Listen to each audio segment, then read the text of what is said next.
स्वागत है दोस्तों आपके अपने YouTube channel study pre hub पर। और आज हम लोग डिस्कस करने वाले हैं 71 बीपीएससी पीटी 2025 के लिए एडुटेरिया का फुल लेंथ टेस्ट 2 को। यानी इससे पहले जो है फुल लेंथ टेस्ट 1 का डिस्कशन हो चुका है।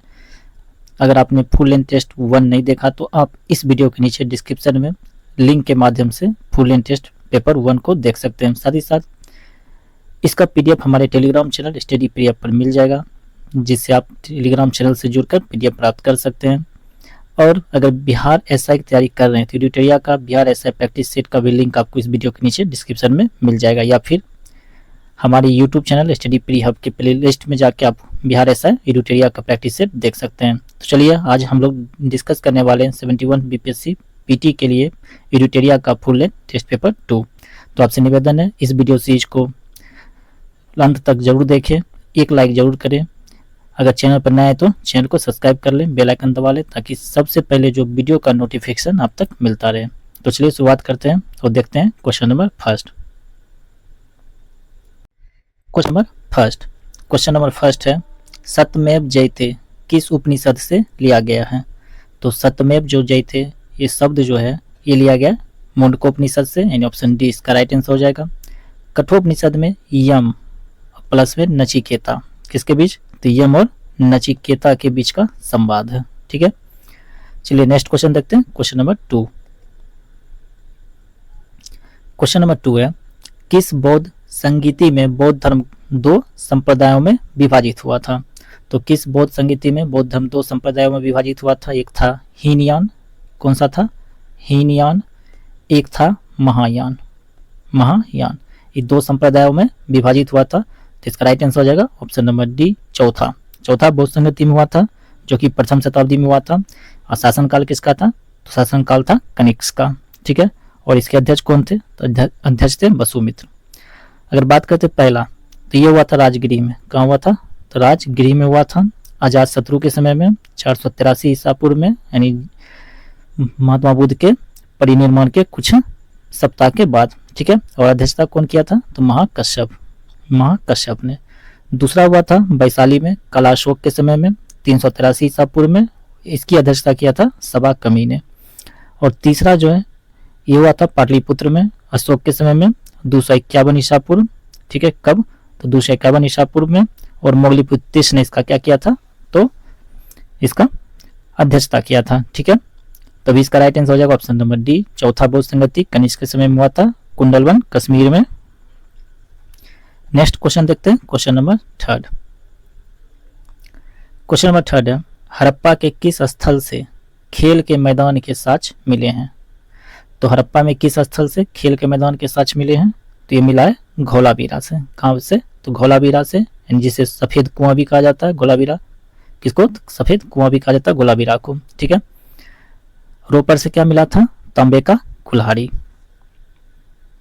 चलिए नेक्स्ट क्वेश्चन देखते हैं। Question number 4। क्वेश्चन नंबर 4 है उत्तर वैदिक काल में प्रजापति निम्नलिखित में से किसके मुख्य देवता थे। तो उत्तर वैदिक काल में जो प्रजापति जो थे ये मुख्य देवता थे सृजन के देवता, यानी ऑप्शन डी इसका राइट आंसर हो जाएगा सृजन के देवता। ठीक है, यज्ञ के देवता जो थे वो अग्नि थे, युद्ध के देवता इंद्र और जल के देवता वरुण।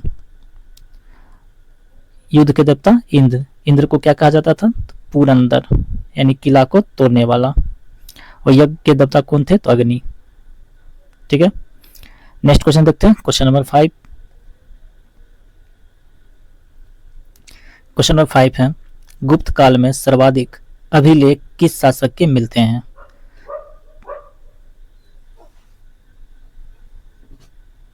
एक अभिलेख जो है ये मिलता है किस? तो ये मिलता है कुमार गुप्त प्रथम का, यानी ऑप्शन ए इसका राइट आंसर हो जाएगा कुमार गुप्त प्रथम। नेक्स्ट क्वेश्चन देखते हैं। Question number 6। क्वेश्चन नंबर 6 है निष्काम कर्म का सिद्धांत सर्वप्रथम किस उपनिषद में प्रतिपादित किया गया था। किसका सिद्धांत? तो निष्काम कर्म का सिद्धांत जो है ये प्रतिपादित किया गया था ईशोपनिषद में, यानी ऑप्शन सी इसका राइट आंसर हो जाएगा ईशोपनिषद। ठीक है, क्या हो जाएगा आंसर? ईशोपनिषद। तो कठोपनिषद में यम नचिकेता का संबंध है। मुंडकोपनिषद में सत्यमेव जयते, काफी इंपॉर्टेंट क्वेश्चन भी है, सत्यमेव जयते ये जो आदर्श वाक्य है ये लिया गया था। ठीक है, और छंदोग्य उपनिषद जो है इसमें ध्यान, ओम, इस सब दर्शन का क्या मिलता है, अन्वेषण प्राप्त होता है। चलिए नेक्स्ट क्वेश्चन देखते हैं, क्वेश्चन नंबर 7। मुगल काल में मुहतसिब कौन था? तो मुगल काल में जो मुहतसिब था ये था आचरण अधिकारी, एंड ऑप्शन डी इसका राइट आंसर हो जाएगा, आचरण अधिकारी। क्वेश्चन नंबर 8, अमुक्त माल्यद किस प्रसिद्ध शासक द्वारा लिखी गई है? तो अमुक्त माल्यद जो है ये लिखा गया है कृष्णदेव राय के द्वारा, यानी ऑप्शन सी इसका राइट आंसर हो जाएगा, कृष्णदेव राय। नेक्स्ट है क्वेश्चन नंबर 9। क्वेश्चन नंबर 9 है, निम्नलिखित में से किस संत को कृष्ण और विष्णु का अवतार माना जाता है? तो किस संत को माना जाता है कृष्ण और विष्णु का अवतार? तो ये माना जाता है चैतन्य महाप्रभु को, यानी ऑप्शन डी इसका राइट आंसर हो जाएगा, Chaitanya Mahaprabhu. Question number 10। Question number 10 है, निम्नलिखित में से कौन सा सही सुमेलित नहीं है? क्या पूछ रहा है, कौन सा है जो सही सुमेलित नहीं है? तो चलिए देखते हैं। अकबर द्वारा जजिया कर का उन्मूलन 1564 ईस्वी, बिल्कुल सही है। दूसरा है दीन इलाही धर्म की स्थापना 1582 में अकबर द्वारा किया गया था, तो ये भी सही है। महजरनामा 1578 ईस्वी, ये गलत है। ठीक है, ऑप्शन सी गलत है। डी में तीर्थ यात्रा कर का उन्मूलन 1563, ये भी सही है। तो हमारा राइट आंसर हो जाएगा ऑप्शन नंबर सी। ये लगाया गया था कब? ये लगाया था 1579 में। कब लगाया गया था? 1579 में लगाया गया था। ठीक है, नेक्स्ट क्वेश्चन देखते हैं, क्वेश्चन नंबर 11। क्वेश्चन नंबर 11 है, दिल्ली सल्तनत के किस शासक ने शुद्ध अरबी सिक्के जारी किए? तो किस दिल्ली सल्तनत के किस शासक ने शुद्ध अरबी सिक्के जारी किए हैं? तो ये किया गया था इल्तुतमिश के द्वारा, यानी ऑप्शन डी इसका राइट आंसर हो जाएगा, इल्तुतमिश। चलिए नेक्स्ट क्वेश्चन देखते हैं, क्वेश्चन नंबर 12। क्वेश्चन नंबर 12 है, Dadabhai Naoroji British House of Commons के लिए चुने गए पहले भारतीय थे। उन्होंने किस पार्टी के टिकट से चुनाव जीता था? तो किस पार्टी के टिकट से चुनाव जीता था? तो लिबरल पार्टी से, यानी ऑप्शन डी इसका राइट आंसर हो जाएगा, लिबरल पार्टी। और ये कब चुने गए थे? तो 1892 में, 1892 में। नेक्स्ट क्वेश्चन देखते हैं, क्वेश्चन नंबर 13। सुभाष चंद्र बोस ने आजाद हिंद फौज के साथ मिलकर सिंगापुर में स्वतंत्र भारत की अंतरिम सरकार कब बनाई? तो बताइए, सुभाष चंद्र बोस ने आजाद हिंद फौज के साथ मिलकर जो सिंगापुर में स्वतंत्र भारत की अंतरिम सरकार ये बनाया था 21 अक्टूबर 1943 को, यानी ऑप्शन बी इसका राइट आंसर हो जाएगा, 21 अक्टूबर 1943। नेक्स्ट क्वेश्चन देखते हैं, क्वेश्चन नंबर 14। क्वेश्चन नंबर 14 है, द इंडिपेंडेंट नामक समाचार पत्र किसके द्वारा प्रकाशित या संपादित किया गया था? तो द इंडिपेंडेंट नामक जो समाचार पत्र है ये प्रकाशित किया गया था मोतीलाल नेहरू के द्वारा, यानी ऑप्शन बी इसका राइट आंसर हो जाएगा, मोतीलाल नेहरू। चलिए नेक्स्ट क्वेश्चन देखते हैं, क्वेश्चन नंबर 15। क्वेश्चन नंबर 15 है, कांग्रेस की कार्य समिति ने भारत के विभाजन का प्रस्ताव कब पारित किया? तो कांग्रेस की जो कार्य समिति है भारत के विभाजन का जो प्रस्ताव है ये 14 जून 1947 को पारित किया था, यानी ऑप्शन बी इसका राइट आंसर हो जाएगा, 14 जून 1947 को। ठीक है, 3 जून 1947 को माउंटबेटन योजना की घोषणा हुआ जिसमें विभाजन का प्रस्ताव सार्वजनिक किया गया था। ये भी याद रखिएगा, कब? तो 3 जून 1947 को। Question number 16। क्वेश्चन नंबर 16 है, भारत सरकार अधिनियम 1919 की मुख्य विशेषताएं निम्नलिखित में से कौन सी है? काफी इंपोर्टेंट क्वेश्चन भी है, तो चलिए देखते हैं कौन सी मुख्य विशेषताएं हैं। पहला कि केंद्र द्वारा प्रांतों को विधायी शक्ति का हस्तांतरण, बिल्कुल सही है। प्रांतों की कार्यकारी सरकार में द्वैत शासन की व्यवस्था, हाँ ये भी सही है। इसके बाद थर्ड नंबर कि इसके तहत पहली बार केंद्रीय बजट को राज्य बजट से अलग किया गया था, ये भी सही है। तो इसका राइट आंसर क्या हो जाएगा? तो इसका right answer option number D हो जाएगा, उपयुक्त में से सभी। नेक्स्ट क्वेश्चन देखते हैं, question number 17। Question number 17, question number 17 है, निम्नलिखित लड़ाइयों को कालानुक्रमिक क्रम में व्यवस्थित करें। तो चलिए व्यवस्थित करते हैं। बांडीबास की जो लड़ाई है ये कब हुआ था? तो ये हुआ था 1760 को। ठीक है। प्रथम कर्नाटक युद्ध ये हुआ था 1746 से 48 के मध्य। ठीक है। उसके बाद बेदरा की लड़ाई, तो बेदरा की जो लड़ाई है ये हुआ था कब? तो ये हुआ था 1759 में। ठीक है। और प्रथम अंग्ल मैसूर युद्ध ये कब हुआ था? तो प्रथम अंग्ल मैसूर युद्ध जो था ये हुआ था 1767 से 69 के मध्य। ठीक है। तो चलिए देखते हैं कौन सा पहले हो जाएगा। तो पहले हो जाएगा 2 कर्नाटक युद्ध 1746 से 48, यानी पहले 2, उसके बाद बेदरा की लड़ाई 1759 यानी 3। तो देखिए ये ऑप्शन कट गया, सी और डी है। ठीक है। उसके बाद आएगा 1 नंबर बांडीबास का युद्ध 1760 यानी 2, 3, 1। देखिए ऑप्शन डी में दिया हुआ 2, 3, 1, ऑप्शन डी इसका राइट आंसर हो जाएगा। 2, 3, 1 और 4। नेक्स्ट क्वेश्चन देखते हैं, क्वेश्चन नंबर 18। क्वेश्चन नंबर 18 है, ब्लेजली की सहायक संधि को स्वीकार करने वाला दूसरा राज्य कौन सा था? तो ब्लेजली के जो लॉर्ड ब्लेजली की सहायक संधि को स्वीकार करने वाला दूसरा जो राज्य था वो था मैसूर, यानी ऑप्शन सी इसका राइट आंसर हो जाएगा, मैसूर। ठीक है। चलिए नेक्स्ट क्वेश्चन देखते हैं। अगर बात करते हैं हैदराबाद ने कब? तो 1798 में। मराठा कब? तो मराठा 1803 में। मराठा कब? 1803 में। ठीक है। उसके बाद है अवध, तो अवध कब? अवध आया था 1801 ईस्वी में, सहायक संधि को स्वीकार किया था। ठीक है।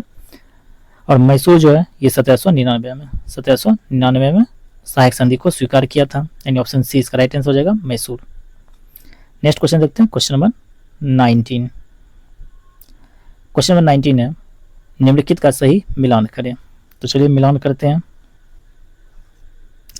अभिनव भारत, तो अभिनव भारत बी.डी. सावरकर, यानी ऑप्शन ए हो जाएगा, ए का डी। ठीक है। उसके बाद अखिल भारतीय ट्रेड यूनियन कांग्रेस, तो एम.एन. जोशी द्वारा स्थापित किया गया था, यानी 2 का सी हो जाएगा। उसके बाद है हिंदुस्तान सोशलिस्ट रिपब्लिक एसोसिएशन, तो ये हो जाएगा चंद्रशेखर आजाद के द्वारा। ठीक है। और लास्ट है नौजवान भारत सभा, तो भगत सिंह द्वारा, यानी 4। तो इसका राइट आंसर हो जाएगा। चलिए ऑप्शन देख लेते हैं। ऑप्शन में सी में दिया हुआ है। ठीक है। ऑप्शन सी इसका राइट आंसर हो जाएगा, ए का डी, 2 का सी, 3 का बी और 4 का ए। नेक्स्ट क्वेश्चन देखते हैं, क्वेश्चन नंबर 20। क्वेश्चन नंबर 20 है, किस वायसराय के कार्यकाल में श्वेत विद्रोह हुआ था? तो श्वेत विद्रोह जो है किस वायसराय के कार्यकाल में हुआ था? तो ये हुआ था लॉर्ड रिपन के कार्यकाल में, इन ऑप्शन बी इसका राइट आंसर हो जाएगा, लॉर्ड रिपन। ठीक है। और ये जो घटना है ये किससे जुड़ा हुआ है? तो इल्बर्ट बिल विवाद से। ठीक है। नेक्स्ट क्वेश्चन देखते हैं, question number 21। Question number 21, Indian league की स्थापना किसके द्वारा की गई थी? तो इंडियन लीग की जो स्थापना ये शशिर कुमार घोष द्वारा किया गया था, इन ऑप्शन सी इसका राइट आंसर हो जाएगा। सुरेंद्र नाथ बनर्जी, इनके द्वारा इंडियन एसोसिएशन, क्या चीज? Indian association. ठीक है। आनंद मोहन बोस, इनके द्वारा भारतीय समाज। नेक्स्ट है सचिंद्र नाथ सन्याल, ये काफी इंपॉर्टेंट भी है, सचिंद्र नाथ सन्याल, इनके द्वारा अनुशीलन समिति, अनुशीलन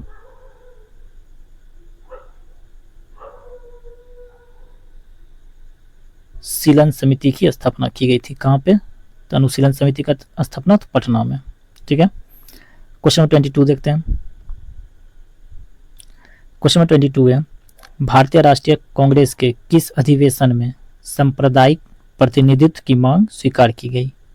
तो सांप्रदायिक प्रतिनिधित्व की जो मांग है किस अधिवेशन में स्वीकार किया गया था? तो ये स्वीकार किया गया था 1916 के लखनऊ अधिवेशन में, यानी ऑप्शन बी इसका राइट आंसर हो जाएगा, 1916 के लखनऊ अधिवेशन में। ठीक है। नेक्स्ट क्वेश्चन देखते हैं, क्वेश्चन नंबर 23। क्वेश्चन नंबर 23 है, गवर्नर जनरल जिन्होंने दिल्ली के बादशाह को लाल किला खाली करने और कुतुब मीनार में रहने का आदेश दिया, इससे संबंधित जोड़ी का चयन करें। तो चलिए चयन करते हैं। तो लॉर्ड विलियम बेंटिंग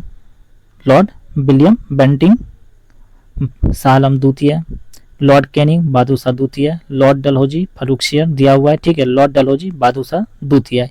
तो इसका राइट आंसर हो जाएगा option number D, lord Dalhousie Bahadur Shah द्वितीय। ठीक है, नेक्स्ट क्वेश्चन देखते हैं, क्वेश्चन नंबर 24। क्वेश्चन नंबर 24 है, किसने गांधी जी को वन मैन बाउंड्री फोर्स कहकर संबोधित किया था? क्या चीज कह के? तो वन मैन बाउंड्री फोर्स। किसने ये जो वन मैन बाउंड्री फोर्स कहकर संबोधित किया? तो माउंट बेटन ने, यानी ऑप्शन डी इसका राइट आंसर हो जाएगा, माउंट बेटन। नेक्स्ट क्वेश्चन देखते हैं, क्वेश्चन नंबर 25। क्वेश्चन नंबर 25 है, असहयोग आंदोलन के दौरान विदेशी कपड़ों को जलाने को एक निष्ठुर बर्बादी किसने घोषित किया? तो इसका राइट आंसर हो जाएगा रविन्द्रनाथ टैगोर, यानी ऑप्शन सी इसका राइट आंसर हो जाएगा, रविन्द्रनाथ टैगोर। और असहयोग आंदोलन कब हुआ था? तो 1920 से 22 के मध्य। ठीक है, नेक्स्ट क्वेश्चन देखते हैं, क्वेश्चन नंबर 26। लॉर्ड डलहौजी द्वारा भारत में रेलवे लाइन बिछाने का मुख्य उद्देश्य क्या था? तो लॉर्ड डलहौजी द्वारा जो है भारत में रेलवे लाइन बिछाने का मुख्य उद्देश्य था कि यहाँ से जो निकलने वाले खदानों से कोयला लोहा इत्यादि को कहाँ तक ले जाना? बंदरगाहों तक ले जाना, ताकि उसे कहाँ पहुँचाए? ब्रिटेन आसानी से पहुँचाया जा सके, यानी ऑप्शन सी इसका राइट आंसर हो जाएगा, खानों को बंदरगाहों से जोड़ना। और आप लोग के लिए क्वेश्चन है कि प्रथम रेलवे लाइन जो है कहाँ से, मतलब प्रथम रेल जो है कहाँ से कहाँ तक चली थी? ठीक है, ये आप लोग कमेंट बॉक्स में बताइएगा। क्वेश्चन नंबर 27, भारतीय राष्ट्रीय कांग्रेस का 27वां अधिवेशन कहाँ आयोजित किया गया था? काफी इंपॉर्टेंट क्वेश्चन भी है कि 27वां जो अधिवेशन है ये कहाँ आयोजित किया गया था? तो ये आयोजित किया गया था बांकीपुर में। कहाँ किया गया था? बांकीपुर, पटना में, यानी ऑप्शन बी इसका राइट आंसर हो जाएगा, बांकीपुर। ठीक है, और इसके अध्यक्ष कौन थे? तो रघुनाथ नरसिंह मुधोलकर। और यह हुआ कब था अधिवेशन? 1912 में। Next question 28। क्वेश्चन 28 है, झलकी की संधि निम्नलिखित में से किसके बीच हुई थी? कौन सी संधि है? तो झलकी की संधि। तो ये जो संधि है ये हुआ था हैदराबाद के निजाम और बालाजी बाजीराव के बीच, यानी ऑप्शन ए इसका राइट आंसर हो जाएगा, हैदराबाद के निजाम और बालाजी बाजीराव के बीच। ठीक है, चलिए नेक्स्ट क्वेश्चन देखते हैं, क्वेश्चन नंबर 29। क्वेश्चन नंबर 29 है, 1857 के विद्रोह को पूर्ण सिपाही विद्रोह किसने कहा था? तो पूर्ण सिपाही विद्रोह जो है किसके द्वारा कहा गया था? तो ये कहा गया था लॉरेंस और सीले के द्वारा, यानी ऑप्शन सी इसका राइट आंसर हो जाएगा, लॉरेंस और सीले। नेक्स्ट क्वेश्चन देखते हैं, क्वेश्चन नंबर 30। क्वेश्चन नंबर 30 है, 1857 के विद्रोह के दौरान भारत में ब्रिटिश महिलाओं को समर्पित इन मेमोरियम पेंटिंग किसने बनाई थी? तो इन मेमोरियम पेंटिंग जो है ये बनाया गया था जोसेफ नोएल पैटर्न के द्वारा, यानी ऑप्शन डी इसका राइट आंसर हो जाएगा, जोसेफ नोएल पैटर्न। ठीक है, नेक्स्ट क्वेश्चन देखते हैं, क्वेश्चन नंबर 31। दाब का बीमीय सूत्र है? तो दाब का जो बीमीय सूत्र है वो है ml-1 t-2, यानी ऑप्शन बी इसका राइट आंसर हो जाएगा। और दाब का फॉर्मूला क्या होता है? तो दाब बराबर होता है बल बटे क्षेत्रफल, बल बटे क्षेत्रफल। ठीक है, क्वेश्चन नंबर 32 देखते हैं। क्वेश्चन नंबर 32 है, वह दर्पण जो हमेशा वास्तविक वस्तु का सीधा प्रतिबिंब बनाता है, तो वह है कौन सा दर्पण है जो वस्तु का जो है हमेशा सीधा प्रतिबिंब बनाता है और वास्तविक प्रतिबिंब बनाता है? तो वह दर्पण होगा समतल और उत्तल, समतल और उत्तल, यानी ऑप्शन डी इसका राइट आंसर हो जाएगा, समतल और उत्तल। क्वेश्चन नंबर 33, ध्वनि की एक महत्वपूर्ण विशेषता तारत यानी पिच है जो इस पर निर्भर करती है, जो इस पर निर्भर करती है। तो किस पर निर्भर करती है? तो ऑप्शन दिया हुआ है तीव्रता, आवृत्ति, गुणवत्ता या फिर आयाम। तो इसका राइट आंसर हो जाएगा ऑप्शन बी तीव्रता। ठीक है, किस पे निर्भर करता है? तीव्रता पर, सॉरी तीव्रता का आवृत्ति पे। किस पे निर्भर करता है? तो आवृत्ति पे, यानी ऑप्शन बी इसका राइट आंसर हो जाएगा, आवृत्ति। नेक्स्ट क्वेश्चन देखते हैं, क्वेश्चन नंबर 34। प्रिज्म से गुजरने पर प्रकाश का कौन सा रंग सबसे अधिक अपरिवर्तित होता है। तो प्रिज्म से गुजरने पर जो प्रकाश का 7 रंग है, उस 7 रंगों में से जो बैंगनी रंग है, ये क्या हो जाता है, सबसे अधिक अपरिवर्तित होता है, यानी ऑप्शन डी जो है इसका राइट आंसर हो जाएगा बैंगनी। क्वेश्चन 35, पदार्थ का परमाणु सिद्धांत सर्वप्रथम किसने दिया? तो पदार्थ का जो परमाणु सिद्धांत है ये दिया गया था जॉन डाल्टन के द्वारा, यानी ऑप्शन बी इसका राइट आंसर हो जाएगा जॉन डाल्टन। इलेक्ट्रॉन की खोज जे थॉमसन ने किया था, ठीक है, किसकी खोज, इलेक्ट्रॉन का जे थॉमसन द्वारा, ठीक है। नेक्स्ट क्वेश्चन देखते रहते हैं, क्वेश्चन नंबर 36। क्वेश्चन नंबर 36 है, निम्नलिखित में से किस स्थान पर गुरुत्वाकर्षण बल सबसे अधिक होता है? तो गुरुत्वाकर्षण जो बल है सबसे अधिक होगा पृथ्वी के दोनों ध्रुवों पर, यानी ऑप्शन डी इसका राइट आंसर हो जाएगा दोनों ध्रुवों पर। नेक्स्ट क्वेश्चन देखते हैं, क्वेश्चन नंबर 37।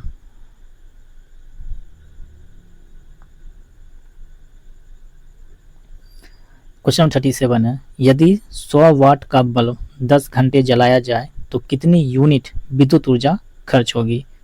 क्या पूछ रहा है कि 100 वाट का जो बल्ब है उसे 10 घंटा तक जलाया जाए तो कितनी यूनिट विद्युत ऊर्जा खर्च होगी? तो इसका राइट आंसर क्या हो जाएगा, ऑप्शन नंबर ए 1 यूनिट, ठीक है। कितना, तो 1 यूनिट। नेक्स्ट क्वेश्चन देखते हैं, क्वेश्चन नंबर 38। अगर इसको सॉल्व कीजिएगा तो इसको ऐसे सॉल्व कर सकते हैं, 100 वाट है, ठीक है, इंटू 10 आवर, तो कितना हो गया 1000 वाट आवर हो गया, ठीक है। तो या इसी को हम लोग 1 किलो वाट आवर बोलते हैं। नेक्स्ट क्वेश्चन देख लेते हैं, क्वेश्चन नंबर 38। क्वेश्चन नंबर 38 है, मस्टर्ड गैस का उपयोग किया जाता है। तो मस्टर्ड गैस जो है इसका उपयोग किस में किया जाता है? इसका उपयोग किया जाता है रासायनिक युद्ध में, इन ऑप्शन बी इसका राइट आंसर हो जाएगा रासायनिक युद्ध। Question number 39। क्वेश्चन नंबर 39 है कि अंतरिक्ष यात्री अंतरिक्ष में सीधे खड़े नहीं हो सकते, इसका मुख्य कारण है। तो जो अंतरिक्ष यात्री अंतरिक्ष में सीधे खड़े नहीं हो सकते, इसका मुख्य कारण क्या होगा? तो गुरुत्वाकर्षण अनुपस्थित होने के कारण, यानी ऑप्शन बी इसका राइट आंसर हो जाएगा गुरुत्वाकर्षण अनुपस्थित होता है, इसलिए वो सीधे खड़े नहीं हो पाते हैं। नेक्स्ट है question, question number 40। Question number 40 है, प्रेरकत्व की इकाई क्या है? किसकी इकाई पूछ रहा है? प्रेरकत्व की इकाई क्या है? तो इसकी इकाई है हेनरी। इसकी इकाई क्या है? हेनरी, यानी ऑप्शन डी इसका राइट आंसर हो जाएगा हेनरी। प्रतिरोध का एसआई मात्रक क्या है? तो ओम, प्रतिरोध का ओम। क्वेश्चन नंबर 41 है, निम्नलिखित में से किस तत्व में सबसे अधिक समस्थानिक हैं? तो बताइए किस तत्व में सबसे अधिक समस्थानिक है? ऑप्शन दिया हुआ है लिथियम, ऑक्सीजन, यूरेनियम, पोलोनियम। तो इसका राइट आंसर हो जाएगा ऑप्शन डी पोलोनियम, ठीक है। तो पोलोनियम में जो ज्ञात जो समस्थानिक है इसकी संख्या सबसे अधिक है, ठीक है। और आप लोग को बताना है समस्थानिक होता क्या है। क्या है क्वेश्चन? समस्थानिक। तो समस्थानिक होता क्या है ये आप लोग को कमेंट बॉक्स में बताना है। चलिए नेक्स्ट क्वेश्चन देख लेते हैं, क्वेश्चन नंबर 42। नींबू के रस का पीएच मान क्या है? तो नींबू के रस का जो पीएच मान है वो होता है 2.2, ठीक है, यानी अम्लीय है। कैसा? तो अम्लीय है। और नींबू में कौन सा जो अम्ल पाया जाता है? तो नींबू में जो अम्ल पाया जाता है वो है साइट्रिक अम्ल। कौन सा? साइट्रिक, ठीक है। और ये जो 7.4 है, रक्त का पीएच मान 7.4 होता है, जो कि कैसा होता है? तो क्षारीय होता है, ठीक है। Question number 43। देखिए क्वेश्चन नंबर जो 43 है, इस तरह का क्वेश्चन आपको बिहार एसआई में भी देखने को मिल सकता है, ठीक है।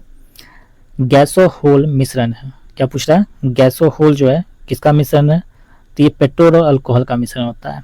तो कितना परसेंट पेट्रोल? तो 90% पेट्रोल और 10% अल्कोहल, यानी ऑप्शन ए इसका राइट आंसर हो जाएगा 90% पेट्रोल और 10% अल्कोहल का मिश्रण। नेक्स्ट है क्वेश्चन, क्वेश्चन नंबर 44। ग्रेफिन है। क्या पूछ रहा है? ग्रेफिन है। तो ग्रेफिन क्या है? तो ग्रेफिन जो है कार्बन का नैनो रूप है, यानी ऑप्शन बी इसका राइट आंसर हो जाएगा कार्बन का नैनो रूप। Question number 45। क्वेश्चन नंबर 45 है, समान तापमान और दबाव पर सभी गैसों में समान आयतन में अणुओं की संख्या समान होती है। तो यह किस नियम के अंतर्गत आता है? तो किस नियम के अंतर्गत आता है? तो यह आता है एवोगाड्रो का नियम, यानी ऑप्शन ए इसका राइट आंसर हो जाएगा, एवोगाड्रो का नियम। ठीक है। और जो बॉयल का नियम है, गेलुसाक का नियम है, चार्ल्स का नियम है, ये सब जितना भी है सब गैस के सिद्धांत हैं। ठीक है। नेक्स्ट क्वेश्चन देख लेते हैं 46। क्वेश्चन नंबर 46 है कार्नोटाइट किस धातु का अयस्क या खनिज है? तो का अयस्क या खनिज है? तो ये है यूरेनियम का, यानी ऑप्शन सी इसका राइट आंसर हो जाएगा, यूरेनियम।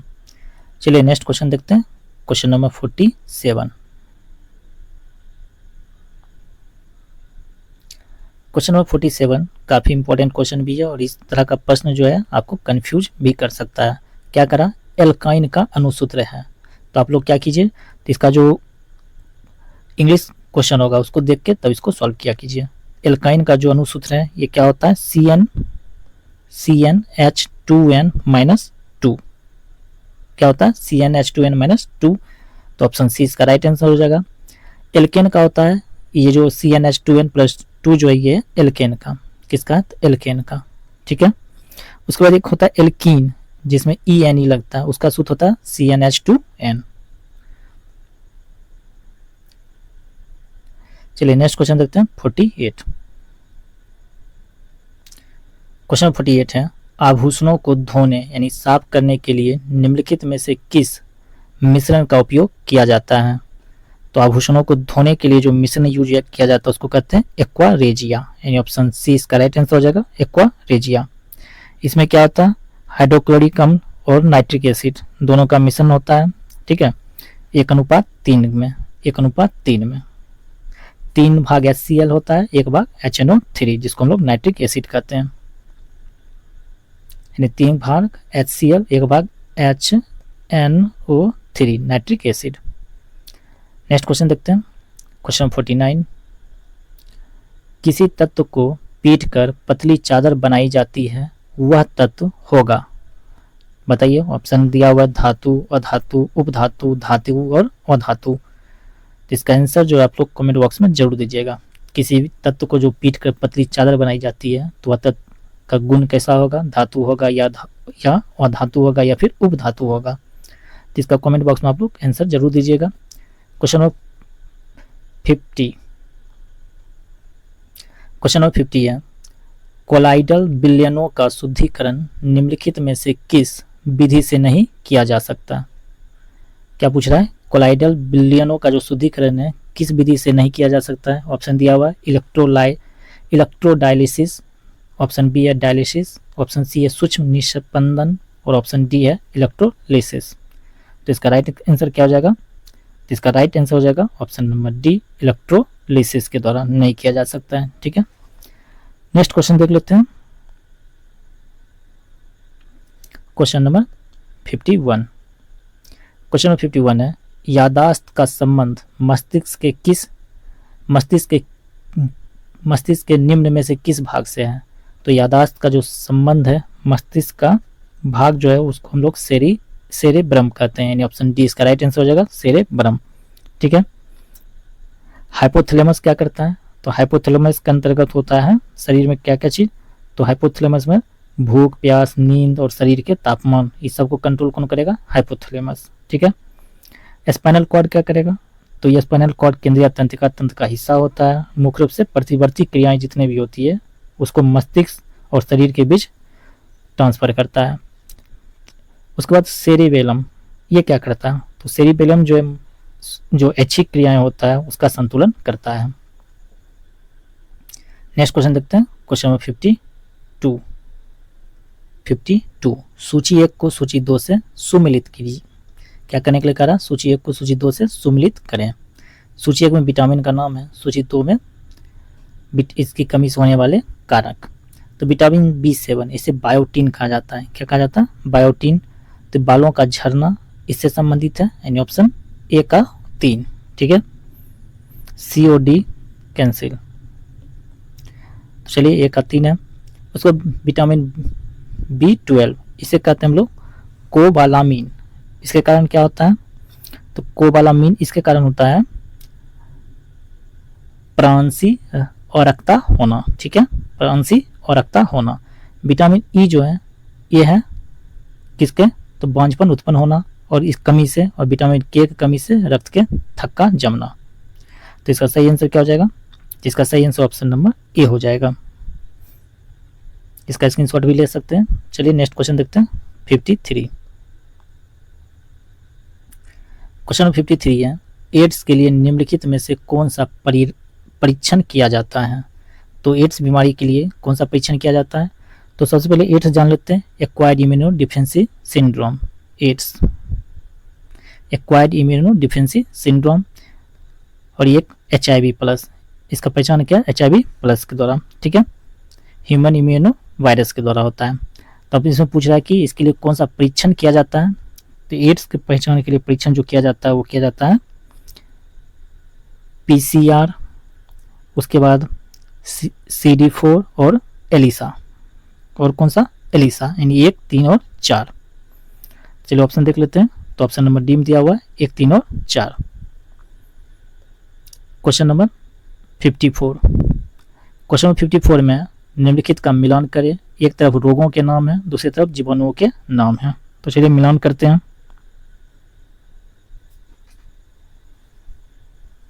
तो ये ऑप्शन में दिया हुआ है हैजा। हैजा होता है विब्रियो कोलेरिक कारण, ठीक है। दूसरा है क्षय रोग टीबी, ये किसके कारण होता है, तो ये होता है माइकोबैक्टीरियम ट्यूबरक्लोसिस तपेदित।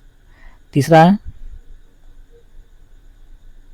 निमोनिया, ये किसके कारण होता है, तो निमोनिया जो होता है ये होता है डिप्लोकस निमोनिया के द्वारा।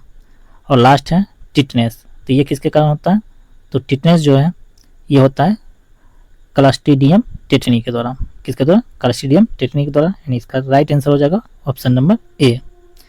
चलिए नेक्स्ट क्वेश्चन देख लेते हैं। Question number 55। क्वेश्चन 55 है, निम्नलिखित में से कौन मोनोसेकेराइड कार्बोहाइड्रेट नहीं है। क्या पूछ रहा है कि मोनोसेकेराइड कार्बोहाइड्रेट नहीं है। चलिए ऑप्शन दिया हुआ है ग्लूकोज, फ्रुक्टोज, सुक्रोज और गैलेक्टोज। तो इसका राइट आंसर हो जाएगा ऑप्शन नंबर सी, सुक्रोज, ठीक है।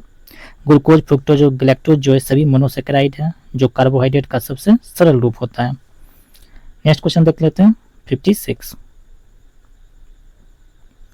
क्वेश्चन नंबर 56 है, निम्नलिखित में से कौन सा एक नाइट्रोजन स्थिरीकरण करने वाला जीव नहीं है।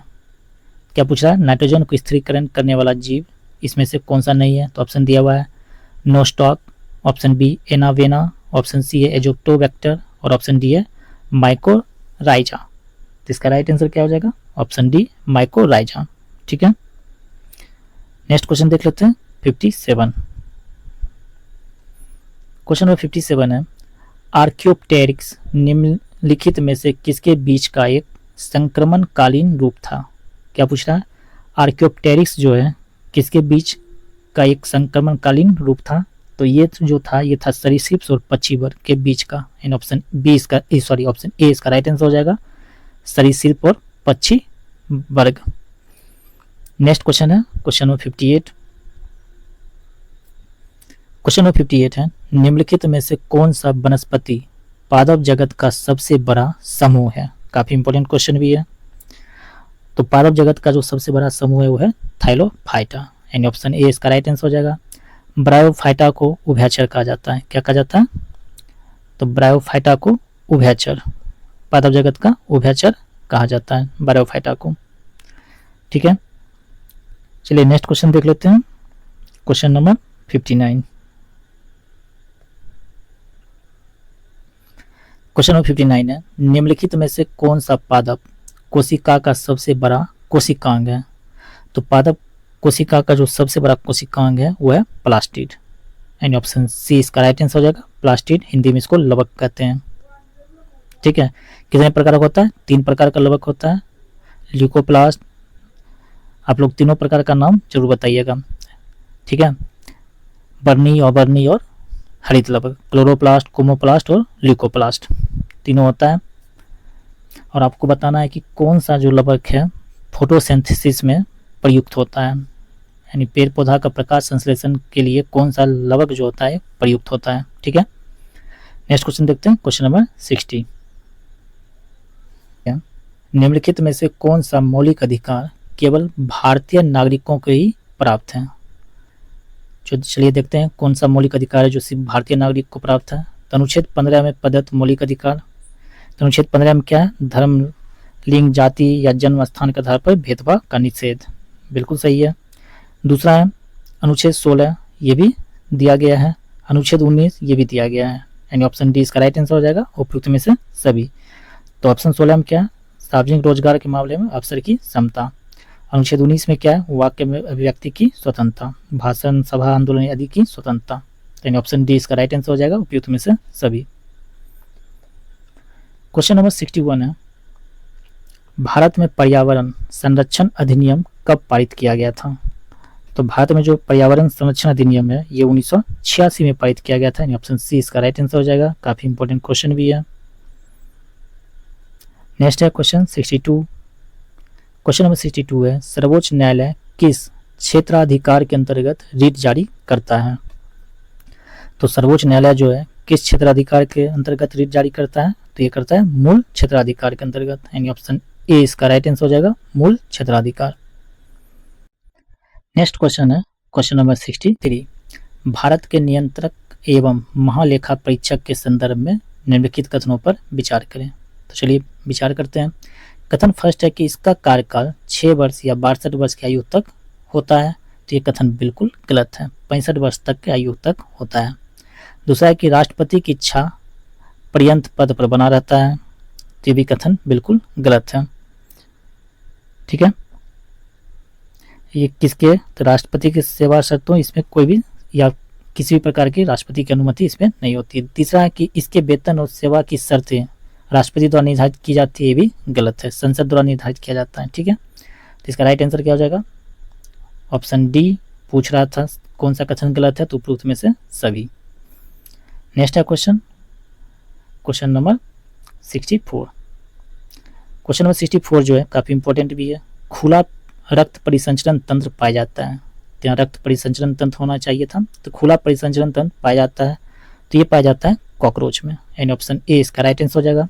और इसमें जो रक्त जो होता है वो रक्त सफ़ेद होता है, उसको हीमोसाइनिन कहते हैं। ठीक है, इसमें हीमोग्लोबिन नहीं पाया जाता है, हीमोसाइनिन पाया जाता है। नेक्स्ट क्वेश्चन देख लेते हैं 65। क्वेश्चन नंबर 65 है, भारतीय संविधान का कौन सा भाग आयरलैंड के संविधान से लिया गया है। किसके संविधान से, तो आयरलैंड के संविधान से। पहला है राज्य की नीति निर्देशक सिद्धांत, बिल्कुल सही है। राष्ट्रपति की निर्वाचन की प्रक्रिया, ये भी बिल्कुल सही है। राज्यसभा के लिए सदस्यों का नामांकन, ये भी सही है, यानी ऑप्शन डी इसका राइट आंसर हो जाएगा, उपयुक्त में से सभी। नेक्स्ट है क्वेश्चन 66। क्वेश्चन नंबर 66 है, निम्नलिखित में से कौन सी समिति चुनाव सुधारों से संबंधित है। क्या पूछ रहा है, कौन सा जो समिति है चुनाव के सुधारों से संबंधित है। तो चलिए देखते हैं। तो दिनेश गोस्वामी समिति बिल्कुल सही है। दूसरा इंद्रजीत गुप्ता समिति, ये भी सही है। बोहरा समिति ये चुनाव से संबंधित, हाँ ये भी है। ठीक है, ओम प्रकाश समिति ये चुनाव से संबंधित नहीं है। ठीक है, यानी इसका right answer option number D हो जाएगा, 1, 2 और 3। नेक्स्ट क्वेश्चन देख लेते हैं, क्वेश्चन नंबर 67। क्वेश्चन नंबर 67 है, किस संविधान संशोधन द्वारा एक ही व्यक्ति को 2 या अधिक राज्यों का राज्यपाल बनाने का प्रावधान किया गया है। तो किस संविधान संशोधन द्वारा किया गया, तो ये राइट आंसर हो जाएगा 7वां संविधान संशोधन 1956। 7वां संविधान संशोधन 1956 के द्वारा। चलिए नेक्स्ट क्वेश्चन देखते हैं, क्वेश्चन नंबर 68। क्वेश्चन नंबर 68 है, राज्यपाल द्वारा जारी अध्यादेशों के लिए अनुमोदन आवश्यक है। किसका अनुमोदन आवश्यक है, तो इसका राइट आंसर हो जाएगा विधानसभा का, यानी ऑप्शन डी इसका राइट आंसर हो जाएगा, विधानसभा। ठीक है, चलिए नेक्स्ट क्वेश्चन देख लेते हैं, क्वेश्चन नंबर 69 है, भारत में संसदीय सरकार की विशेषताएं निम्नलिखित हैं। तो चलिए देखते हैं। मंत्रिपरिषद सामूहिक रूप से उच्च सदन के प्रति उत्तरदायी होती है। तो ये कथन गलत है। मंत्रिपरिषद जो है सामूहिक रूप से लोकसभा के प्रति नहीं, बल्कि लोकसभा के प्रति उत्तरदायी होती है, राज्यसभा के प्रति नहीं। ठीक है। दूसरा कथन है सांसद बने बिना कोई व्यक्ति केवल 6 महीने तक ही मंत्री पद पर रह सकता है। ठीक है, ये बिल्कुल सही है। तीसरा कि मंत्री अपना पद ग्रहण करने से पहले लोकसभा के अध्यक्ष के समक्ष शपथ लेता है। तो ये जो कथन है ये बिल्कुल गलत कथन है। चौथा है कि राष्ट्रपति भारत में वास्तविक कार्यकारी है, तो ये भी गलत है। तो यानी इसका राइट आंसर हो जाएगा ऑप्शन नंबर डी, केवल 2। पूछा था कौन सा सही है, तो केवल 2 यानी ऑप्शन डी। क्वेश्चन नंबर 70 है गन्ने का उचित एवं लाभकारी मूल्य किसके द्वारा अनुमोदित किया जाता है। तो गन्ने का जो उचित एवं लाभकारी मूल्य जो है ये अनुमोदित किया जाता है किसके द्वारा, तो आर्थिक मामलों की मंत्रिमंडलीय समिति के द्वारा, यानी ऑप्शन ए इसका राइट आंसर हो जाएगा, आर्थिक मामलों की मंत्रिमंडलीय समिति। क्वेश्चन नंबर 71 निम्नलिखित में से कौन सा आरबीआई की मौद्रिक नीति का मात्रात्मक उपकरण है। तो ऑप्शन दिया हुआ है आरबीआई की मौद्रिक नीति का मात्रात्मक उपकरण जो है कौन कौन सा है। तो ऑप्शन ए में वैधानिक तरलता अनुपात, ऑप्शन 2 है नगद आरक्षित अनुपात, ऑप्शन सी है खुले बाजार की क्रियाएं। तो इसका राइट आंसर क्या हो जाएगा, ऑप्शन नंबर डी हो जाएगा, तीनों। ठीक है, नेक्स्ट क्वेश्चन देखते हैं 72।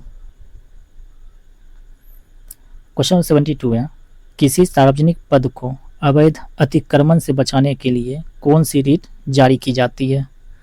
तो कौन सी रीट जारी की जाती है, तो ये रीट है अधिकार परीक्षा, यानी ऑप्शन डी इसका राइट आंसर हो जाएगा, अधिकार परीक्षा। नेक्स्ट है क्वेश्चन नंबर 73 भारत में मुद्रास्फीति के आकलन का सबसे लोकप्रिय माप है, क्या है माप। तो मुद्रास्फीति के आकलन का सबसे लोकप्रिय जो माप है वो है सीपीआई, यानी ऑप्शन सी इसका राइट आंसर हो जाएगा, सीपीआई। नेक्स्ट क्वेश्चन देखते हैं क्वेश्चन नंबर 74। क्वेश्चन नंबर 74 है निम्नलिखित में से कौन सा प्रत्यक्ष कर है। देखिए प्रत्यक्ष कर जो इसमें से कौन सा कर है, तो प्रत्यक्ष कर है व्यक्तिगत कर और निगम कर। ठीक है, व्यक्तिगत कर और निगम कर, यानी ऑप्शन बी इसका राइट आंसर हो जाएगा, प्रत्यक्ष कर का उदाहरण है। ठीक है, सीमा शुल्क जो है ये अप्रत्यक्ष कर का उदाहरण है, अप्रत्यक्ष कर का। ठीक, और सेवा कर भी अप्रत्यक्ष कर का ही उदाहरण है। नेक्स्ट क्वेश्चन देखते हैं 75।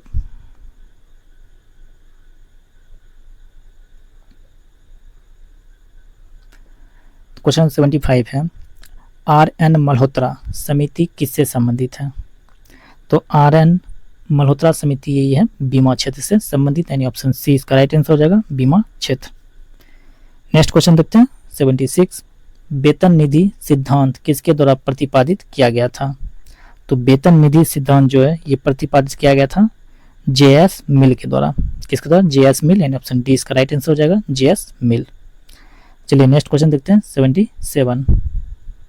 नंबर 77 भारतीय रिजर्व बैंक द्वारा बैंक दर में वृद्धि का क्या प्रभाव होगा। तो चलिए देखते हैं क्या क्या प्रभाव होगा। तो मुद्रा आपूर्ति या तरलता में कमी, बिल्कुल सही है।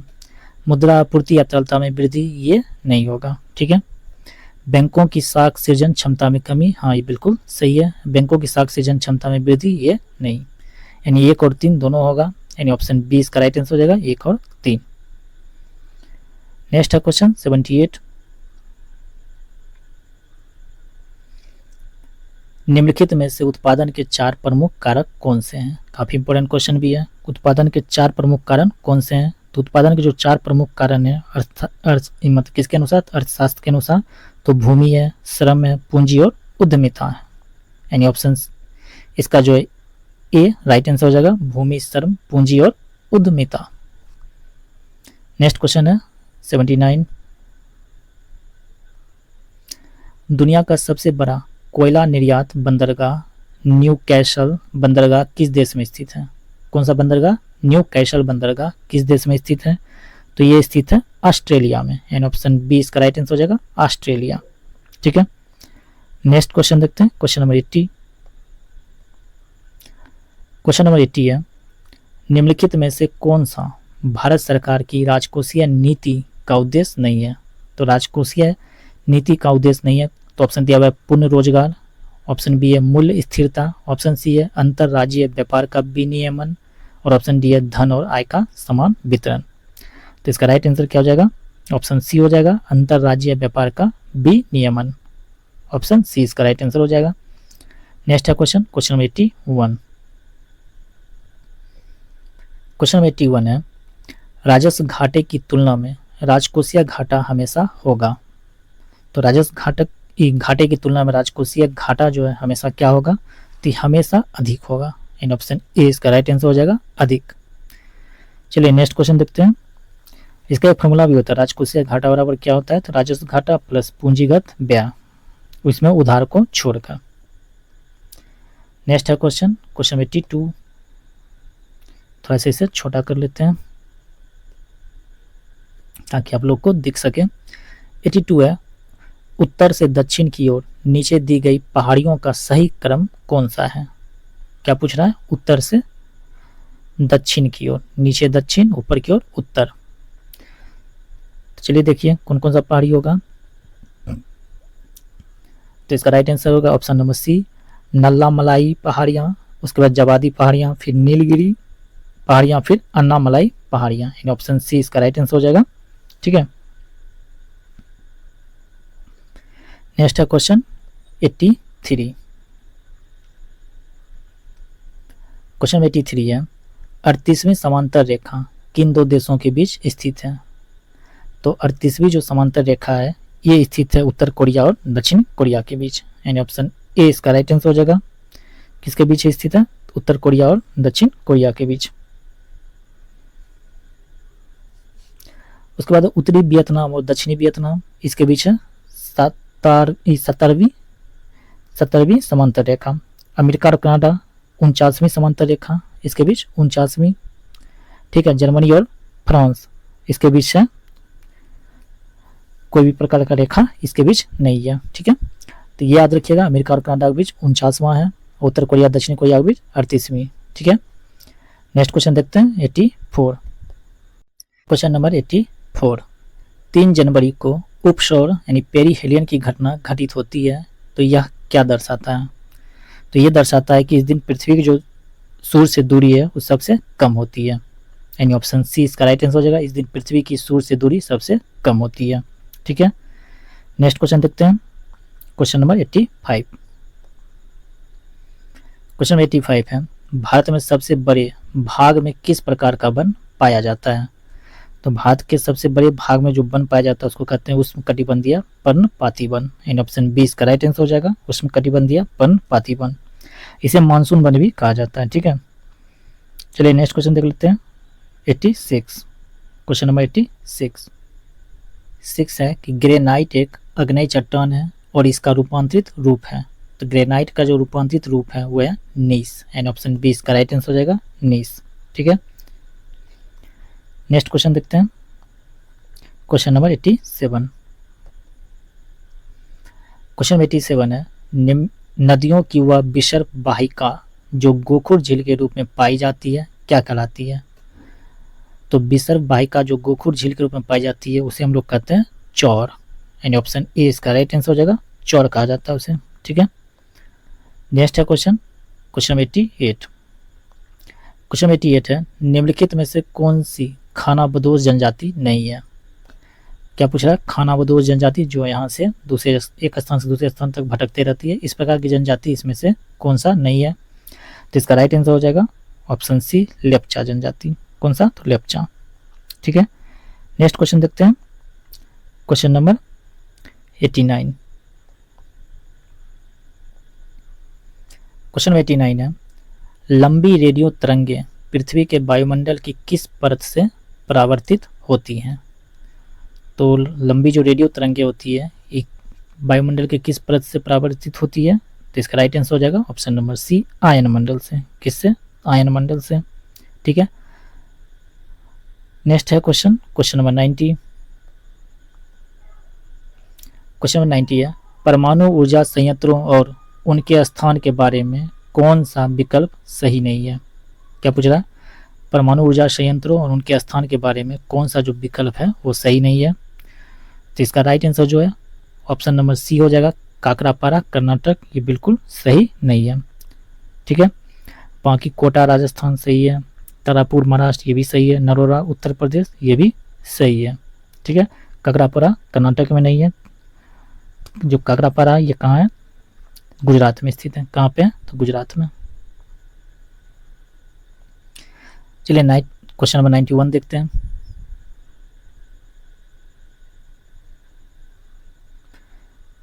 क्वेश्चन नंबर 91 है, निम्नलिखित में से कौन सा देश स्थल रुद्ध नहीं है? इसका राइट आंसर जो है ऑप्शन नंबर डी, रूस। रूस जो है स्थल रुद्ध देश नहीं है।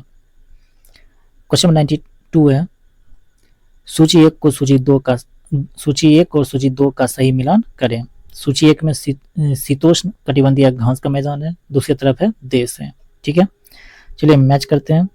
पहला कैंटरबरी, तो कैंटरबरी जो है ये न्यूजीलैंड का है।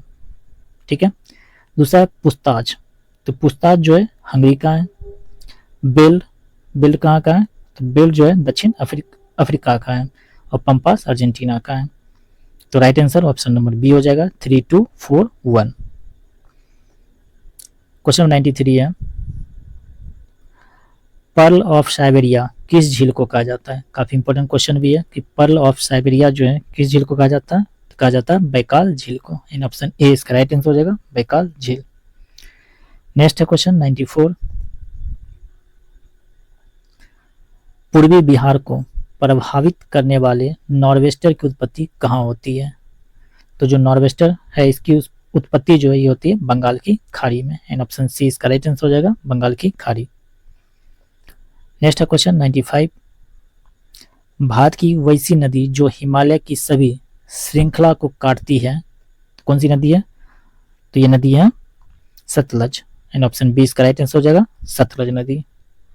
ये क्या करती है? हिमालय की तीनों श्रृंखलाओं को काटती है, जस्कर श्रृंखला, ग्रेट हिमालय को, और शिवालिक यानी बाहरी हिमालय को। चलिए नेक्स्ट क्वेश्चन देखते हैं 96 काफी इंपॉर्टेंट भी है कि बिहार में अब तक कितनी बार राष्ट्रपति शासन लगाया गया है? तो बिहार में अब तक 8 बार, कुल 8 बार राष्ट्रपति शासन लगाया गया अब तक में। 1900 कब से लेकर? तो 1968 से लेकर अब तक में 8 बार लगाया गया है। नेक्स्ट है क्वेश्चन 97, निम्नलिखित में से कौन सबसे कम अवधि तक बिहार के मुख्यमंत्री पद पर रहे? तो सबसे कम अवधि तक बिहार के मुख्यमंत्री के पद पर रहे थे सतीश प्रसाद सिंह। यानी ऑप्शन बी इसका राइट आंसर हो जाएगा, सतीश प्रसाद सिंह। चलिए नेक्स्ट क्वेश्चन देखते हैं 98।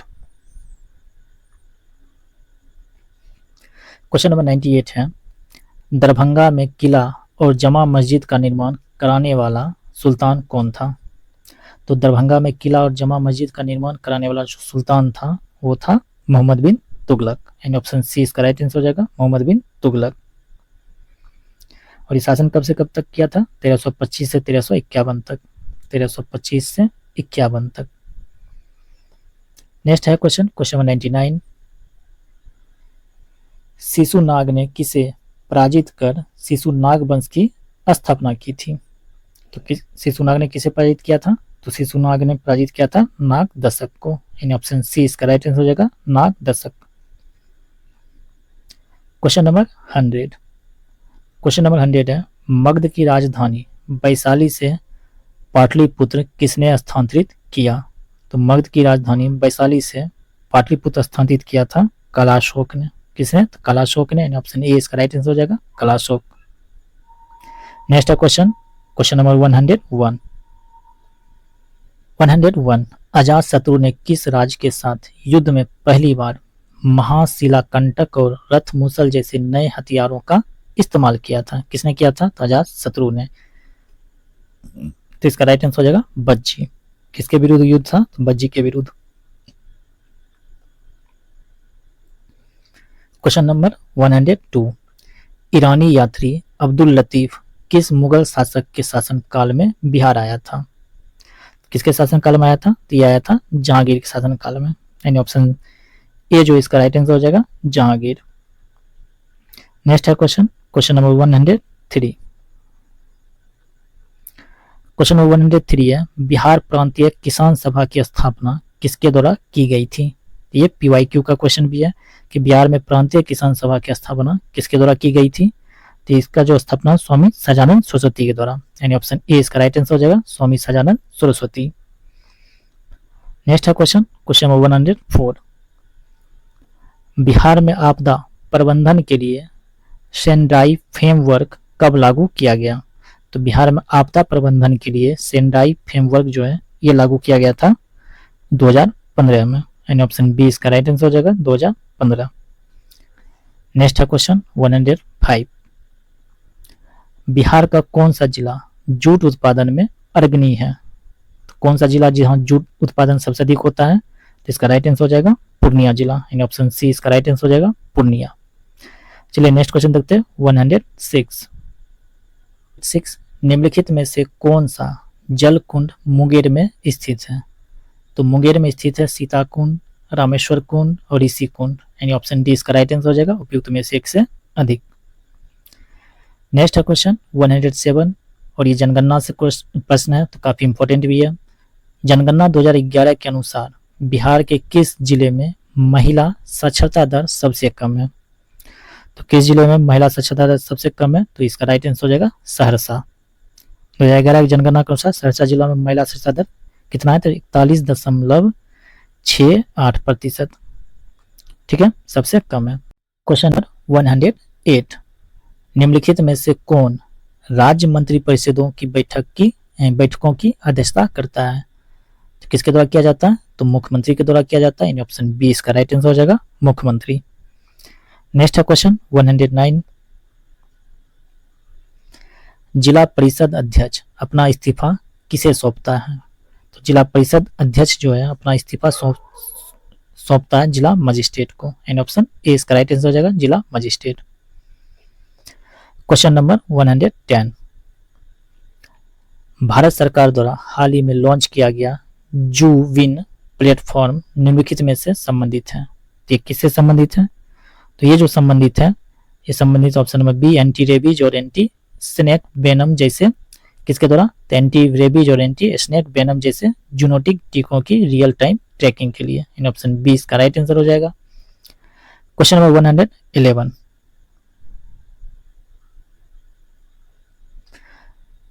111 है, विधानसभा का सदस्य चुने जाने के लिए न्यूनतम आयु सीमा क्या है।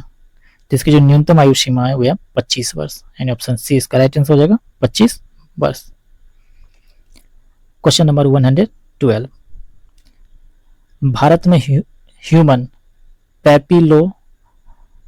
पैपिलोमो वायरस यानी HPV टीकाकरण पहल के संदर्भ में निम्नलिखित कथनों पर विचार कीजिए। चलिए विचार करते हैं।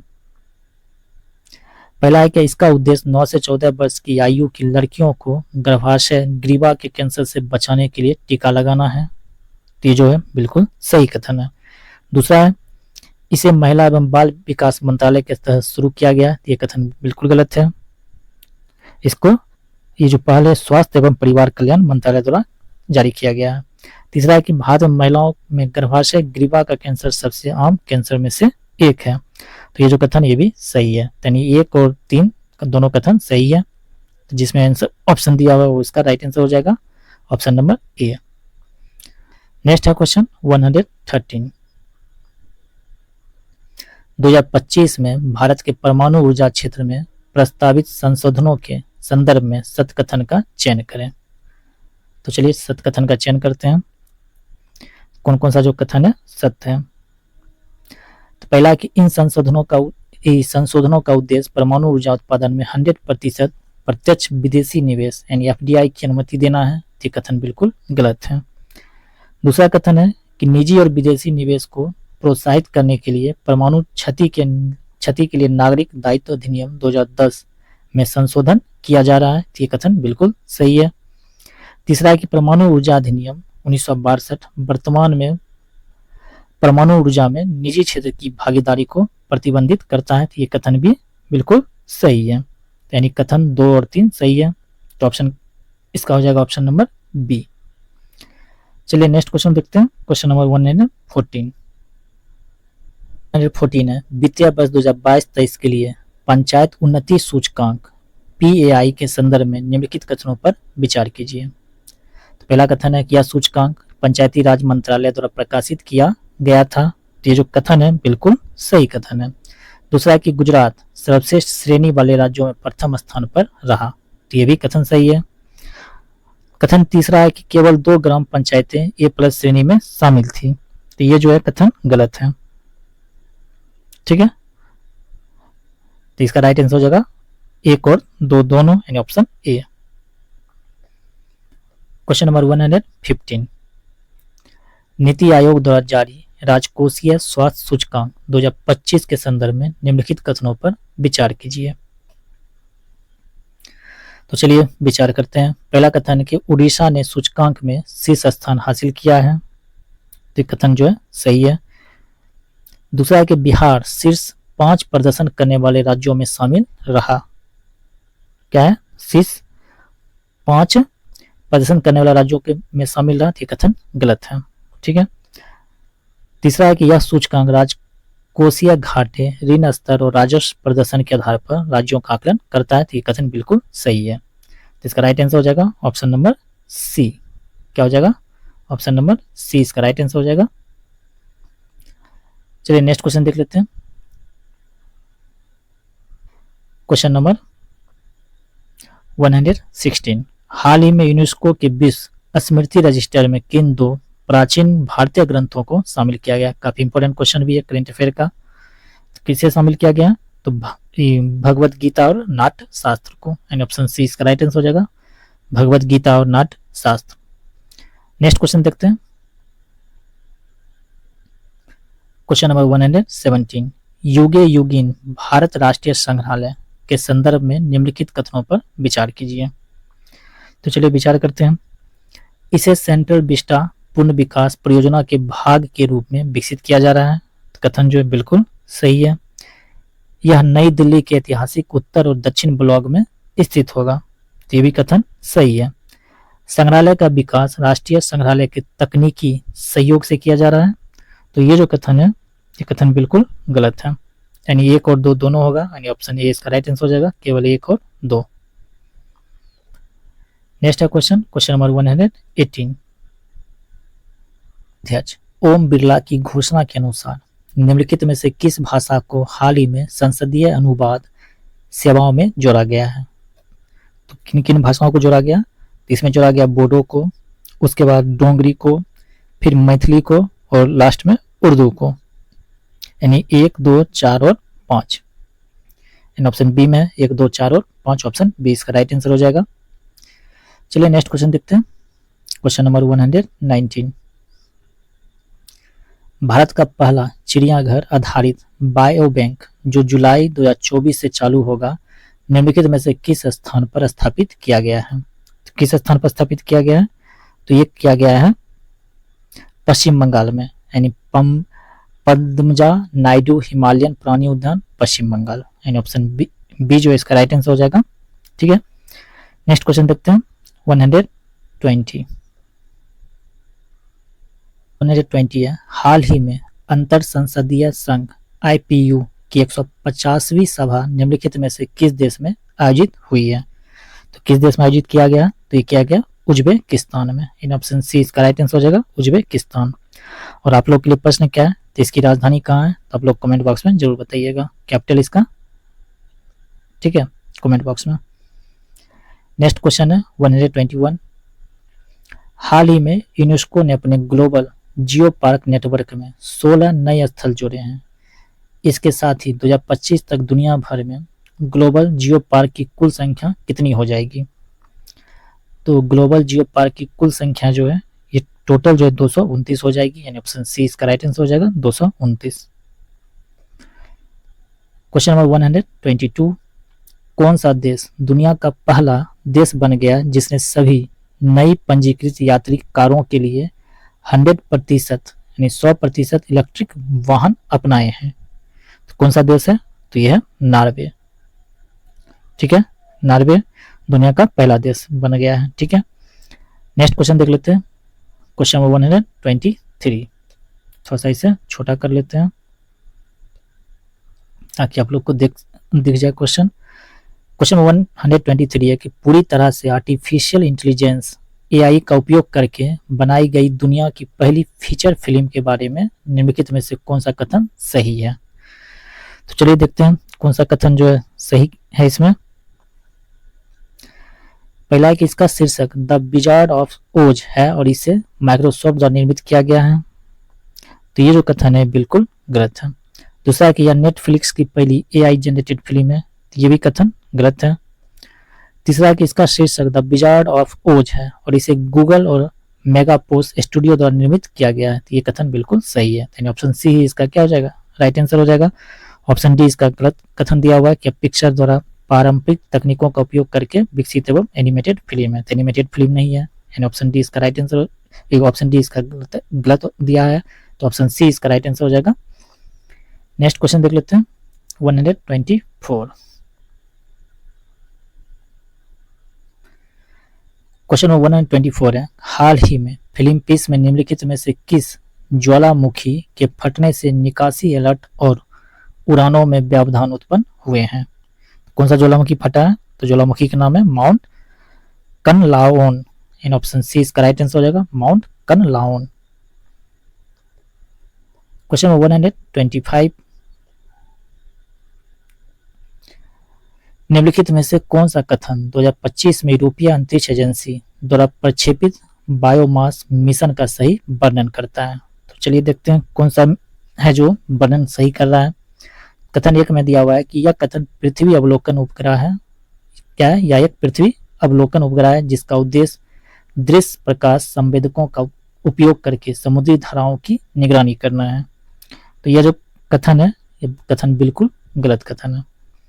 दूसरा कथन है कि यह एक मिशन है जो पी बैंड सिंथेटिक अर्पचर रडार का उपयोग करके वैश्विक वन बायोमास का पहला व्यापक माप प्रदान करता है, जिससे कार्बन भंडारण और वन स्वास्थ्य के बारे में ज्ञान में वृद्धि होती है।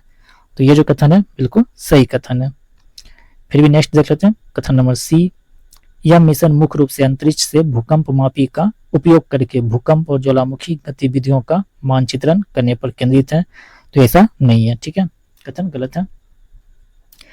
ऑप्शन डी में दिया हुआ है कि इसका उद्देश्य रेडियो दूरबीनों का उपयोग करके बाहरी ग्रहों के वायुमंडल और चुंबकीय क्षेत्रों का अध्ययन करना है, तो यह भी कथन गलत है। तो ऑप्शन बी जो इसका राइट आंसर हो जाएगा, यह एक मिशन है जो पी बैंड सिंथेटिक अर्पचर रडार का उपयोग करके वैश्विक वन बायोमास का पहला व्यापक माप प्रदान करता है, जिससे कार्बन भंडारण और वन स्वास्थ्य के बारे में ज्ञान में वृद्धि होती है। चलिए नेक्स्ट क्वेश्चन देखते हैं, क्वेश्चन नंबर 126। क्वेश्चन 126 है, विज्ञान एवं प्रौद्योगिकी विभाग DST द्वारा शुरू किए गए इवोल्यूशन कार्यक्रम का मुख्य उद्देश्य क्या है। तो इस कार्यक्रम का जो मुख्य उद्देश्य है वो क्या है, तो इसका मुख्य उद्देश्य है भारत में इलेक्ट्रिक वाहन यानी ईवी घटकों के स्टार्टअप्स को समर्थन प्रदान करना। इन ऑप्शन सी इसका राइट आंसर हो जाएगा। नेक्स्ट क्वेश्चन देखते हैं 127 काफी इंपोर्टेंट क्वेश्चन है करेंट अफेयर का। 2025 में अंतर्राष्ट्रीय अंतरिक्ष स्टेशन ISS से अंतरिक्ष यात्रियों की हालिया वापसी के संबंध में निम्नलिखित में से कौन सा या शेष कथन सही है। कथन फर्स्ट दिया हुआ है कि नासा के अंतरिक्ष यात्री सुनीता विलियम्स और बुच बिलमोर ISS पर 9 महीने से अधिक समय बिताने के बाद वापस लौट आए हैं, बिल्कुल सही कथन है। चालक दल स्पेस एक्स के ड्रैगन अंतरिक्ष यान का उपयोग करके पृथ्वी पर लौटा, ये भी सही है। रूसी अंतरिक्ष यात्री भी इनके साथ लौटे, ये भी सही है। यानी 1, 2 और 3 तीनों सही है। तो ऑप्शन कौन सा होगा, तो ऑप्शन डी इसका राइट आंसर हो जाएगा। नेक्स्ट है क्वेश्चन नंबर 128। लुपैक्स मिशन, जिसे चंद्रयान 5 के नाम से भी जाना जाता है, एक चंद्र अन्वेषण परियोजना है जिसे संयुक्त रूप से निम्नलिखित द्वारा संचालित किया गया है। तो किसके द्वारा संचालित किया गया, तो इसे संचालित किया गया इसरो और JAXA द्वारा। यानी ऑप्शन सी इसका राइट आंसर हो जाएगा, इसरो और JAXA, ठीक है। JAXA जो है जापान का है, किसका है, तो जापान का। Question number 129, Bharat AI mission के तहत लॉन्च किए गए भारत में AI कंप्यूट पोर्टल का प्राथमिक उद्देश्य क्या है। तो भारत AI कंप्यूट पोर्टल का प्राथमिक उद्देश्य क्या है? तो इसका प्राथमिक उद्देश्य जो है वो है भारत केंद्रित एआई मॉडल विकसित करने हेतु शोधकर्ताओं और स्टार्टअप्स को जीपीयू एक्सेस, क्लाउड स्टोरेज और एआई टूल प्रदान करना। एंड ऑप्शन बी इसका राइट आंसर हो जाएगा। नेक्स्ट क्वेश्चन देखते हैं, क्वेश्चन नंबर 130। क्वेश्चन नंबर 130 काफी इंपॉर्टेंट भी है करंट अफेयर दृष्टि से कि निम्नलिखित नोबेल पुरस्कार 2024 विजेताओं का उनके संबंधित श्रेणियों से मिलान करें। तो चलिए मिलान करते हैं। एक तरफ विजेता है, एक तरफ वर्ग दिया हुआ श्रेणी। पहला में दिया है निहोन हिदान्योक्यो, नाम क्या है? निहोन हिदान्योक्यो। तो इनको किस क्षेत्र में मिला था? तो इनको जो है मिला था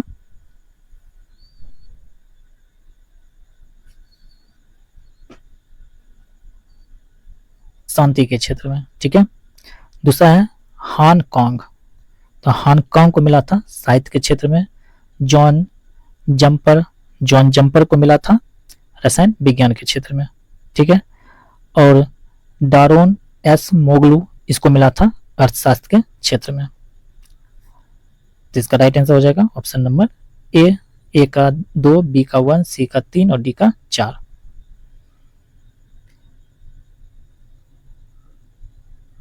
जॉन जंपर को मिला था रसायन शास्त्र और डोरन एस मोगलू को अर्थशास्त्र।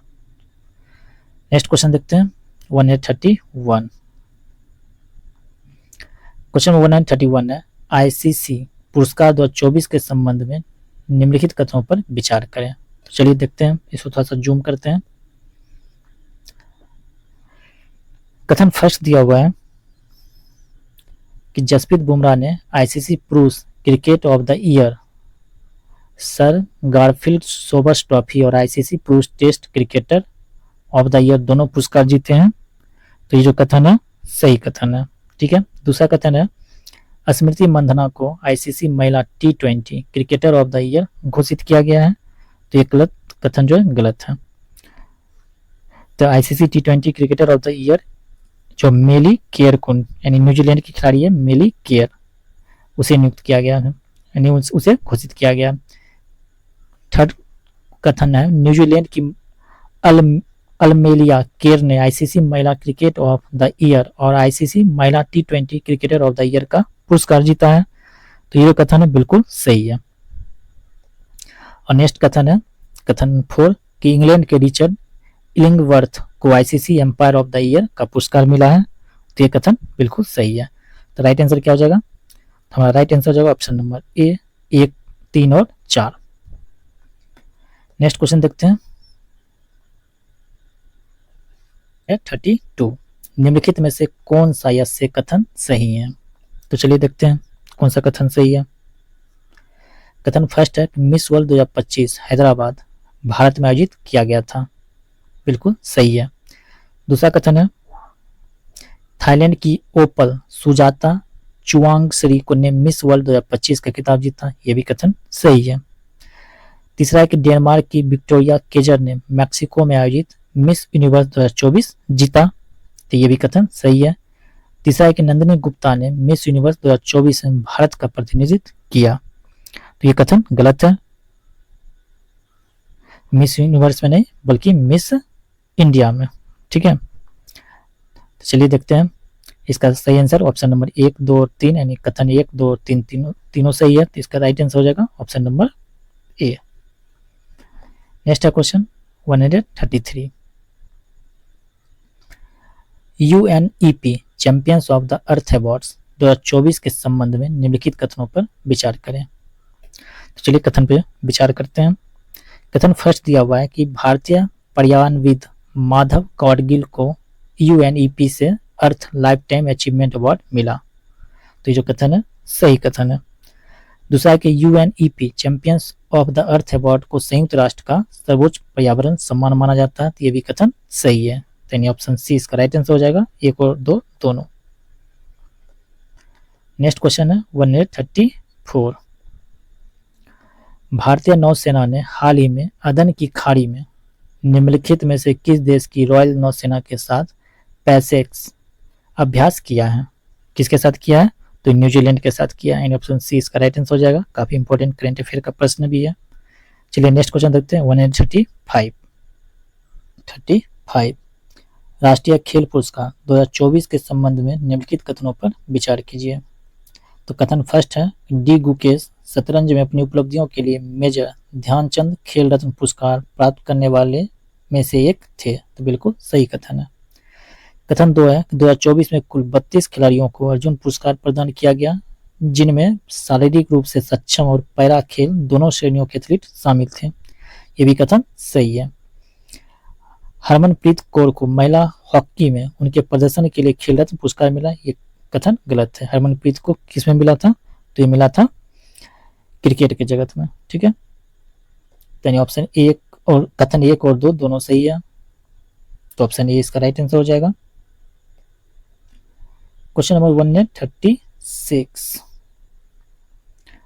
पद्म पुरस्कार 2025 के संबंध में निम्नलिखित कथनों पर विचार करें। तो चलिए पद्म पुरस्कार के बारे में देखते हैं। पहला कथन है कि 2025 में कुल 139 पद्म पुरस्कारों की घोषणा की गई, जिनमें पद्म विभूषण, पद्म भूषण और पद्म श्री शामिल है। ये कथन बिल्कुल सही है, जिसमें बिहार के कुल 7 व्यक्तियों को भी मिला था। बिहार की प्रसिद्ध शास्त्रीय गायिका शारदा सिन्हा को मरणोपरांत पद्म भूषण पुरस्कार से सम्मानित किया गया। तो ये जो है गलत कथन है, पद्म भूषण ने पद्म विभूषण सम्मानित किया गया था। तीसरा है कि जापान के व्यापार और उद्योग जगत की एक प्रमुख हस्ती ओसामू सुजुकी को मरणोपरांत पद्म विभूषण से सम्मानित किया गया था। ये कथन सही है, यानी कथन 1 और कथन 3 दोनों सही है, तो इसका राइट आंसर हो जाएगा option number C. Next question देखते हैं 37 हाल ही में कौन सा देश आर्टेमिस समझौते का 54वां हस्ताक्षरकर्ता बना, जिसने नासा के सहयोग से शांतिपूर्ण और सतत अंतरिक्ष अन्वेषण के लिए प्रतिबद्धता जताई? तो कौन सा देश है? तो ये देश है बांग्लादेश, एंड ऑप्शन सी इसका राइट आंसर हो जाएगा बांग्लादेश। क्वेश्चन नंबर 138 भारत में साहित्य पुरस्कारों के संबंध में निम्नलिखित कथनों पर विचार कीजिए। तो चलिए साहित्य पुरस्कार के बारे में विचार करते हैं। छत्तीसगढ़ के पहले लेखक विनोद कुमार शुक्ल को 59वें ज्ञानपीठ पुरस्कार 2024 से सम्मानित किया गया था। ये बिल्कुल सही कथन है। दूसरा कथन कि साधु भद्रेश दास को मलयालम भाषा में उनकी रचना रौद्र साहित्यिकम किसके लिए? तो रौद्र साहित्यिकम के लिए सरस्वती सम्मान 2024 प्रदान किया गया। साहित्यिकम रौद्र साहित्यिकम के लिए सरस्वती सम्मान 2024 प्रदान किया गया था। तो ये जो कथन है ये कथन गलत है। तीसरा कथन है कि पुष्पा भारती को उनकी हिंदी रचना यादें यादें और यादें के लिए व्यास सम्मान 2023 प्रदान किया गया। ये कथन बिल्कुल सही है, यानी कथन 1 और 3 दोनों सही है, जिसका राइट आंसर हो जाएगा option number B. Next question देखते हैं क्वेश्चन 139। क्वेश्चन 139 है वर्ष 2024 में भारत द्वारा हस्ताक्षरित प्रमुख समझौता ज्ञापनों के संबंध में निम्नलिखित कथनों पर विचार कीजिए। तो चलिए देखते हैं क्वेश्चन। पहला कथन है कि भारत ने लिथियम अन्वेषण और खनन के क्षेत्र में सहयोग के लिए अर्जेंटीना के साथ एक समझौते पर हस्ताक्षर किए। तो ये कथन सही है। दूसरा है कि भारत ने गुजरात के लोथल में एक समुद्री विरासत परिसर के विकास के लिए वियतनाम के साथ एक समझौते पर हस्ताक्षर किया है। तो ये जो कथन ये भी सही है। तो इसका राइट क्या पूछ रहा है, कौन सा कथन सही है? तो इसका राइट आंसर हो जाएगा ऑप्शन नंबर सी, 1 और 2 दोनों। नेक्स्ट क्वेश्चन देखते हैं क्वेश्चन नंबर 40।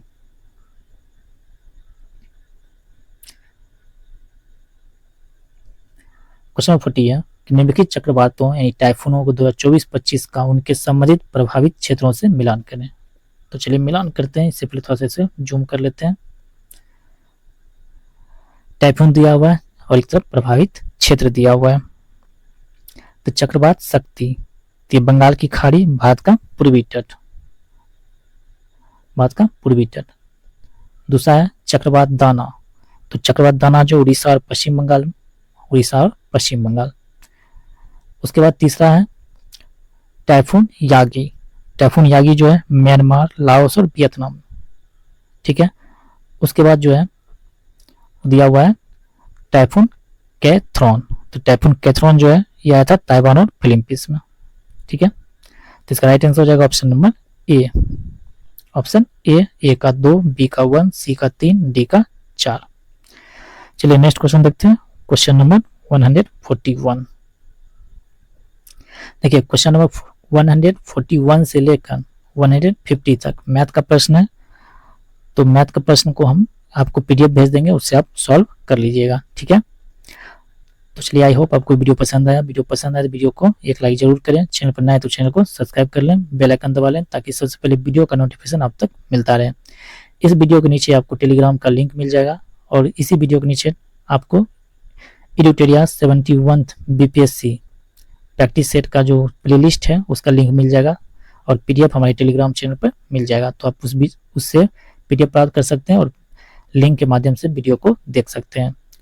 तो आपसे निवेदन है वीडियो को अधिक से अधिक लाइक करें, शेयर करें और अपने दोस्तों भी शेयर जरूर करें और वीडियो के बीच में पूछे गए प्रश्नों का उत्तर आप कमेंट बॉक्स में देने की कोशिश जरूर कीजिए। चलिए मिलते हैं नेक्स्ट प्रैक्टिस सेट में, तब तक धन्यवाद। जय हिंद, जय भारत।